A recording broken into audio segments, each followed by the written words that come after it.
Bienvenidos asociados al micrófono, espacio donde hablamos de salud de forma clara y directa. Soy el doctor Edgar Ruiz y hoy vamos a tocar un tema que nos preocupa a todos, que es el dolor. Yo como urgenciólogo, me llegan los pacientes y todos llegan por dolor, pero es un tema que realmente tenemos que darle seguimiento. Es por ello que hoy nos acompaña la doctora Esther Guzmán, que es especialista en reumatología. Bienvenida, doctora. Hola, buenas tardes. Buenas tardes, doctor Edgar, gracias por invitarme. Mi nombre, como ya lo mencionaste, Esther Guzmán Sánchez, soy médico internista, soy reumatóloga, actualmente me encuentro certificada por el Consejo Mexicano de Reumatología y soy miembro activo del Colegio Mexicano de Reumatología. Mucho gusto. Pues bienvenida. Pues vamos a iniciar con las preguntas. Nos han llegado muchas preguntas sobre este tema tan complejo y quiero empezar con una que es fundamental. ¿El dolor articular es normal? El dolor articular no debe normalizarse porque siempre tiene una causa o una situación por la cual se presenta el dolor articular. En el caso que el dolor sea leve o transitorio, es decir, que dure minutos a horas, ese dolor no requiere valoración médica y puede ser secundario a golpes, ejercicio excesivo, uso de la articulación. Entonces generalmente desaparece en horas a días y por lo tanto el paciente no consulta por ese tipo de dolor. Muy No es, bien. ¿Cuáles son las causas más frecuentes de un dolor articular que no deberían de preocuparnos?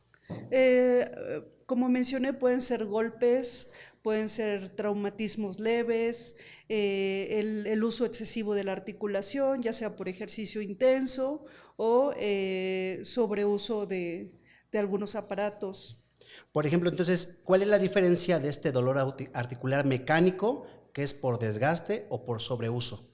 Bueno, dentro de la reumatología, lo que el paciente llama como reumas, puede ser por dos tipos de dolor, ya sea por el dolor mecánico o por el dolor de tipo inflamatorio.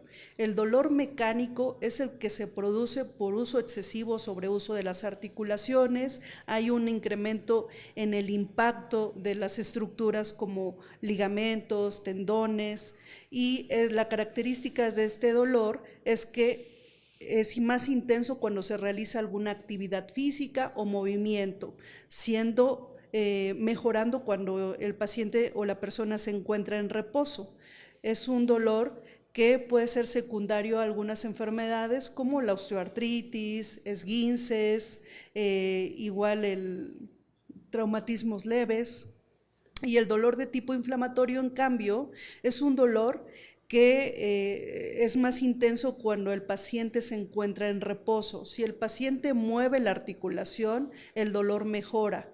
Este dolor puede ir acompañado de rigidez, de inflamación articular, es decir, que las articulaciones se pongan calientes, con aumento de volumen, con aumento de la temperatura, y este dolor puede presentarse en algunas enfermedades como artritis reumatoide, como lupus, como artritis psoriásica o espondiloartritis. Bueno, es importante saber cuáles son los focos rojos de los síntomas que nos hacen pensar en una enfermedad reumática.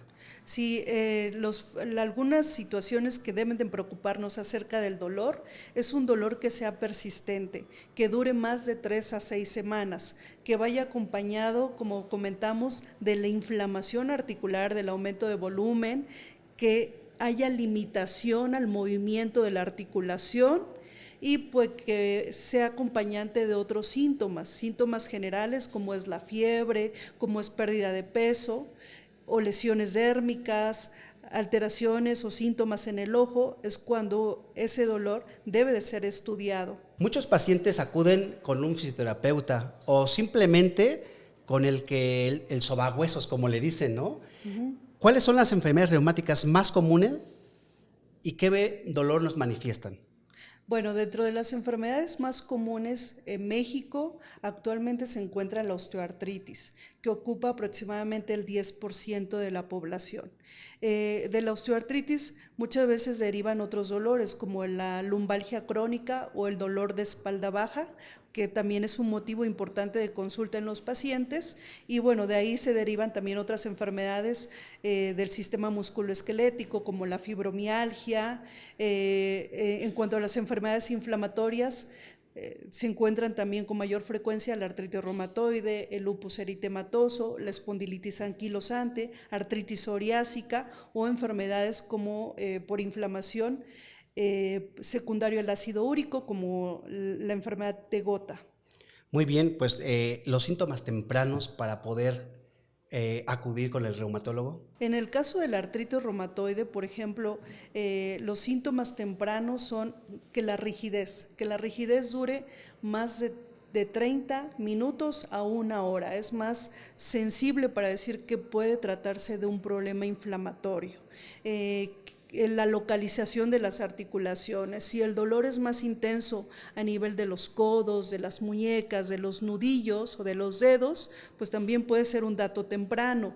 En cuanto al lupus, por ejemplo, que se acompañe de fiebre, algunos pacientes con lupus inician con fiebre, con fatiga, con malestar general. Obviamente son síntomas muy inespecíficos, o sea, que pueden presentarse en otras enfermedades, pero si aparte tienen inflamación y aparte tienen dolor articular, cambios de coloración en los dedos, lesiones en la piel, es cuando deben de acudir a valoración temprana. En el caso, por ejemplo, de una enfermedad común que también es motivo de consulta, que es la fibromialgia, pues es una enfermedad en donde hay un incremento en la percepción del dolor. El dolor es un dolor muscular generalizado que puede ir acompañado de trastornos del sueño, alteraciones del sueño, síntomas gastrointestinales como gastritis, síndrome de colon irritable, y también puede haber alteraciones o trastornos del estado de ánimo. Se puede asociar a depresión o ansiedad.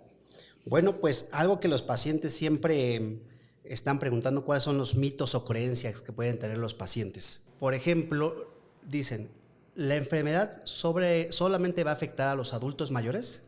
Las enfermedades reumáticas no solo afectan a los adultos mayores.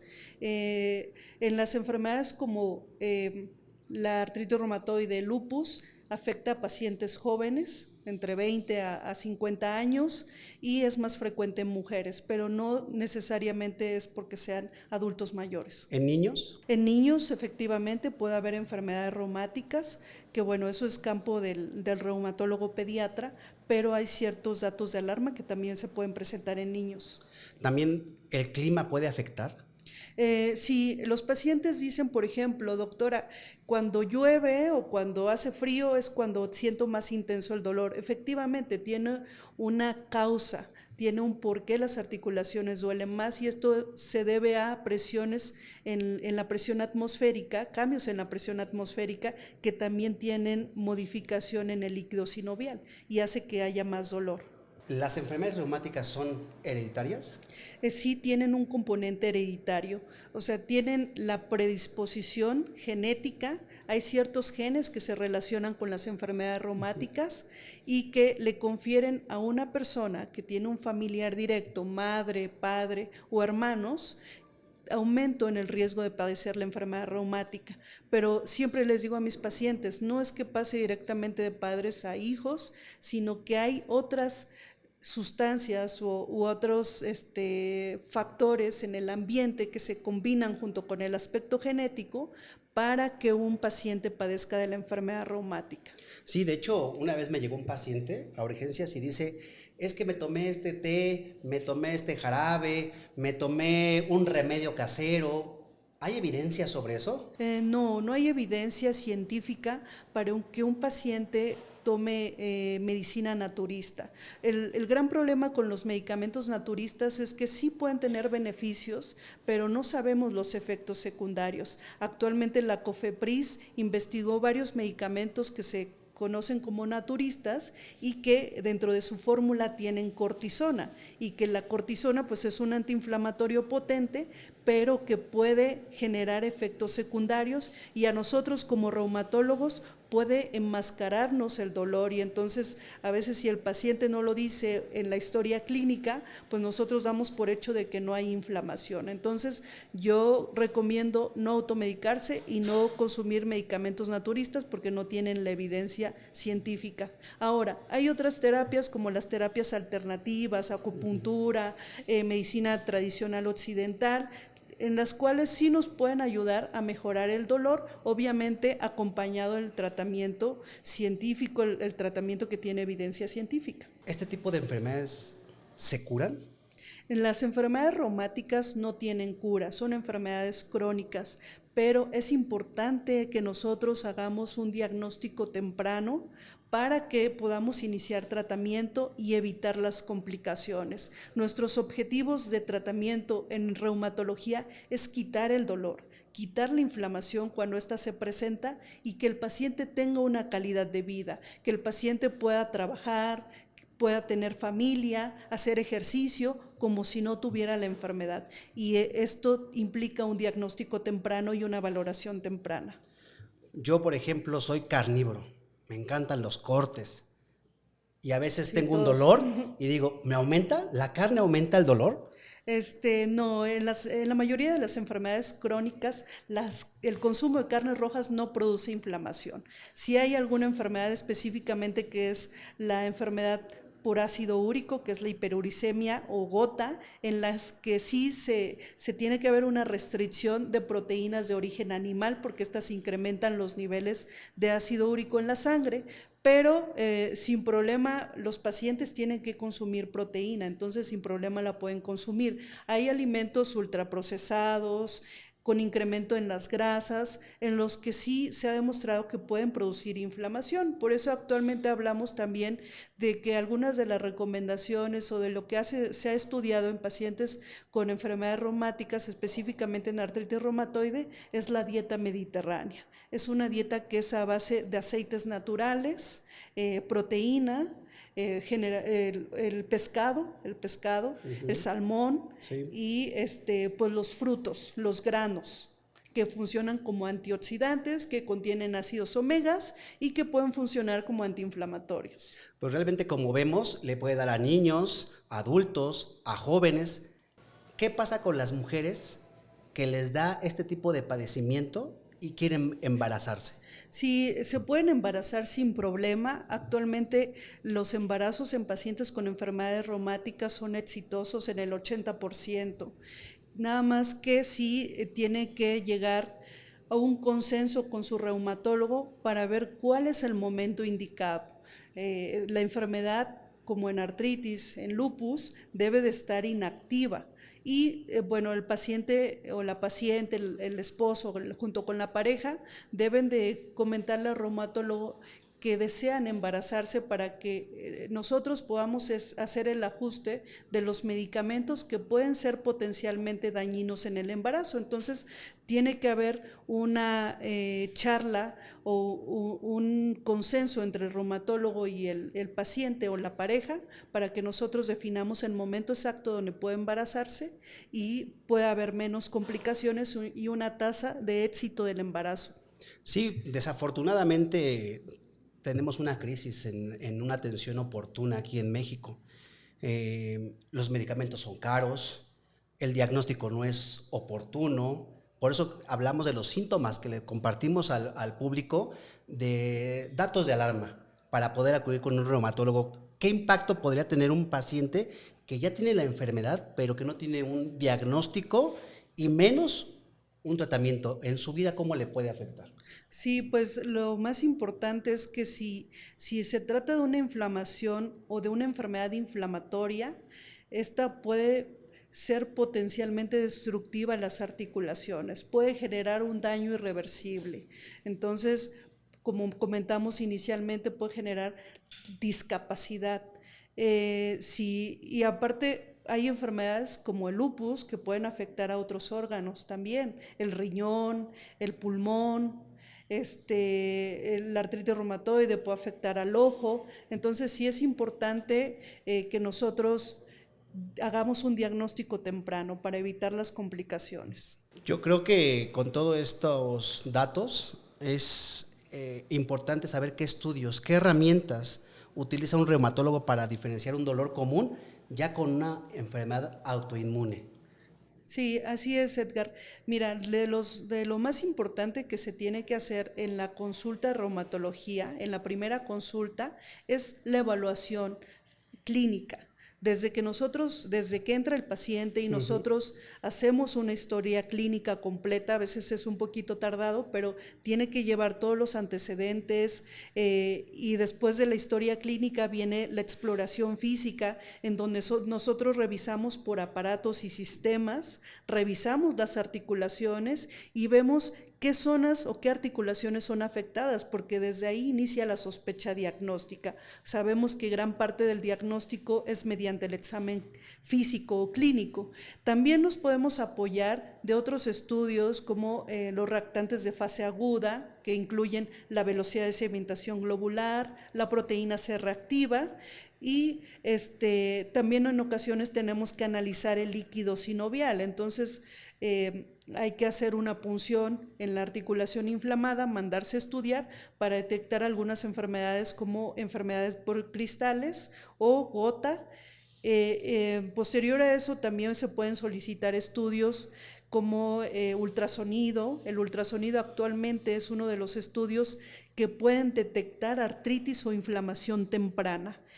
Otros estudios incluyen las radiografías de manos, de pies, rodillas, y también la resonancia magnética, que por los costos pues es menos accesible para el paciente. De hecho, como vemos, hay muchos avances ya para poder tener un tratamiento adecuado para estos padecimientos. ¿Qué avances son? Es una pregunta, y otra, porque nos preocupa a todos el bolsillo. ¿Qué tan costoso es tener una atención de una enfermedad reumática?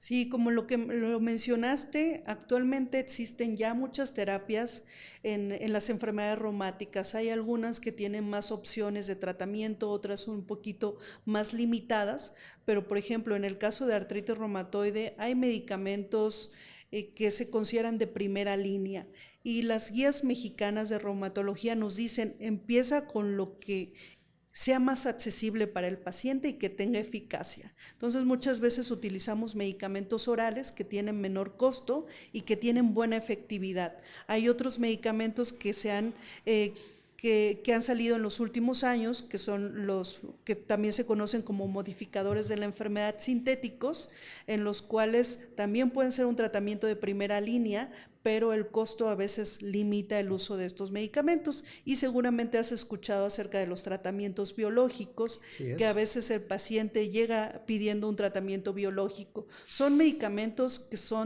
tienen en su proceso un poco mayor un poquito más de complejidad o mayor complejidad, pero sí es importante que los pacientes y el auditorio sepa que para utilizar un medicamento biológico tiene que ser evaluado por un reumatólogo, y él tiene que solicitar ciertos estudios para ver si es candidato, porque así como aumentan en la complejidad de su proceso, también los efectos secundarios pueden ser más importantes. De hecho, hemos visto muchos pacientes que llegan, que han sido valorados en muchos lugares, que dicen artritis reumatoide, y a veces no son ni reumatólogos, y que tienen un mal diagnóstico, un mal tratamiento, y en respuesta una mala calidad de vida. Vemos que es multifactorial. ¿Qué tan importante es que esto sea multidisciplinario para el paciente?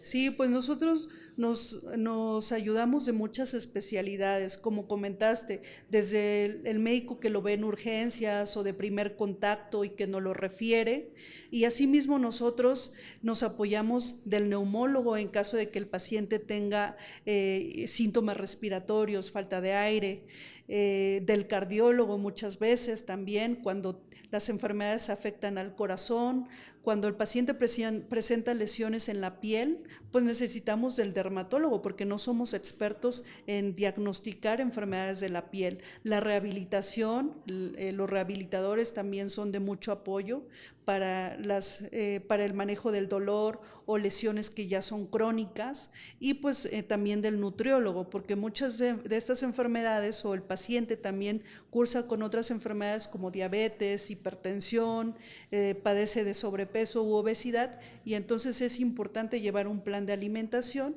junto con el ejercicio. Pues sí, aparte, a mí me ha pasado, ¿no? Hago ejercicio, me duele la rodilla y ¿qué es lo que hago? Pues me tomo un analgésico. Y con eso nos automedicamos, se nos quita un rato y pues nos regresa el dolor. Hablando sobre el ejercicio o sobre los hábitos, ¿qué hábitos nos ayudan a mantener esas articulaciones más sanas? Sí, es parte de lo que comentábamos, la dieta. La dieta que tenemos que tener un consumo adecuado de proteínas, vegetales, verduras. Te comentaba de la dieta mediterránea, que es a base de aceites naturales, el pescado, el salmón, el atún, la sardina, granos, que funcionan como antioxidantes o antiinflamatorios. Entonces es muy importante llevar una evaluación nutricional. En cuanto al ejercicio, también ya hay muchos estudios y mucha evidencia que nos dice que antes pensábamos que un paciente tenía artritis y tenía que quedarse en cama o sin moverse, pero ahorita lo que nosotros recomendamos es el ejercicio. El ejercicio puede ser individualizado o debe ser individualizado porque hay pacientes que tienen un daño más avanzado que otros, pero lo que se recomienda son ejercicios en agua, ejercicios acuáticos, la natación, ejercicios de equilibrio, por ejemplo el tai chi, que nos ayuda también a fortalecer los huesos, fortalecer los músculos, y pues ejercicio de fuerza, que esta puede ser progresiva, elíptica, bicicleta fija, caminata.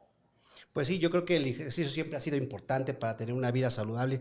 ¿Nos podrías decir cuándo acudir a un reumatólogo? Coméntales qué es la importancia y cuándo acudir a un especialista. Sí, pues es muy importante que los pacientes o el auditorio sepa que para acudir al reumatólogo, si pueden acudir al reumatólogo si tienen cualquiera de estos síntomas, un dolor que sea persistente, que dure más de 3 a 6 semanas, que se acompañe de dolor, lo que comentábamos, el aumento de volumen, el calor, la limitación a la movilidad de las articulaciones. También pueden acudir cuando sean referidos por otro especialista o por otro médico de atención en primer nivel, o simplemente para la salud de sus articulaciones, la salud ósea, en el caso de la osteoporosis o de la osteopenia, la descalcificación del hueso, pueden acudir a un control para evaluación del hueso saludable. Pues me parece muy interesante. Me gustaría que nos dieras un mensaje final. Claro que a sí. todos los pacientes que yo creo que se van a quedar con muchas dudas. Creo que es un tema muy complejo, como lo comentamos, multidisciplinario. Y por favor, danos un mensaje para poder conocer un poco más de este tipo de padecimientos. Sí, pues yo les diría, si un paciente presenta dolor articular y es persistente, no se automediquen. ¿Sí? Lo que comentábamos con las medicinas que son en teoría naturistas, pero que pues contienen otras sustancias, y porque muchas veces, como te digo, eso puede enmascarar el dolor y a la hora de nosotros hacer la evaluación, pues no detectamos inflamación. Entonces, no automedicarse, acudir con un médico de primer nivel, puede ser médico general, médico familiar, si están en alguna institución, para comentarle los síntomas y si él considera enviarles estudios de laboratorio. Si todo lo que comentamos, el paciente presenta inflamación, presenta un dolor persistente, presenta rigidez, entonces puede acudir directamente a valoración con un reumatólogo, puede acudir a valoración con nosotros, y lo que yo recomiendo, y es muy importante, algo que tú también ya comentaste, que no vayan con cualquier médico, que lo investiguen, siempre investiguen a sus doctores.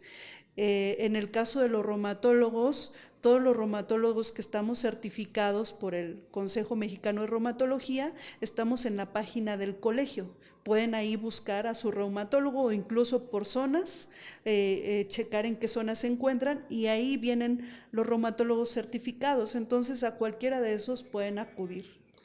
Pues por favor, nos gustaría que nos compartieras tus redes sociales, en dónde te podemos encontrar. Sí, claro que sí. Me encuentro actualmente laborando en la Clínica Asociados. Son bienvenidos aquí.